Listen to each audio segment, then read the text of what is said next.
Some sections of ZANU-PF are calling for President Emerson Mnangagwa to extend his stay in office 4 years ahead of the next polls. Achipere mushe muri Zimbabwe aiwa panapa nhau iri kuya ichitsviridza inhau yekuti vakomana vanhu tichangobva zvedu maelections mugore rapfuura but vakomana vakutomobiliza for that third term vakutoya vachitoti aiwa constitution ngaitochinjiwa pasina kana zvamboti zvaitiwa pasina kana any development yamboitiwa muthis second term sanapenda mashoko atikuona kuti aiwa people they are totally against, they don't like, havasi kutomboda kuti constitution amendewe. Dodobva subscriber ulike turn on the bell kuti tipinda panapa paniko pachenzi with the news vakusonyera vachiti constitutionally repealing term limits or extension will not benefit the incumbent.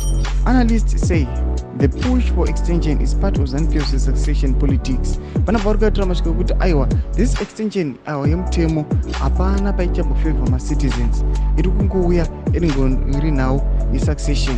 Vanouya vachinyepa zvavo vachiti we are extending the limit, noda kwokuti noti mutungamiri wenyika aramba achitonga beyond 2028 kuti afulfile his dream yekuti by 2030 nyika yezimbabwe inenge yaparinani. Vanenge vaita ma-infrastructural developments, vanenge vakwanisa kuti vanhu vese vanenge vakukwanisa kuwana atena education, vanhu vese vanenge vakushanda and the likes. People they are against vachiti aiwa izvi ndo zvisingambobvi zvaitika izvi, hapana zvatate taona pane ma-previous years amakaita nyange the ruling party ichitanga kutonga muna 1980. Saka ndepi change ingazoitika izvezvi pangosara zvapo something like 6 years kuti tipinde muna 2030. Mashoko ari kuya achicriticizewa achikondemewa the move yavarada kuita kuamenda the constitution vachiti aiwa ingori nhau yesuccession apo kuti varambe vachitora maresources, vairamba vachiluta ma-state funds. Tudze mafungiro enyu moti kudii pamusoro pechitiko ichi. Pinai kumesection medu, subscribe, like, turn on the bell icon.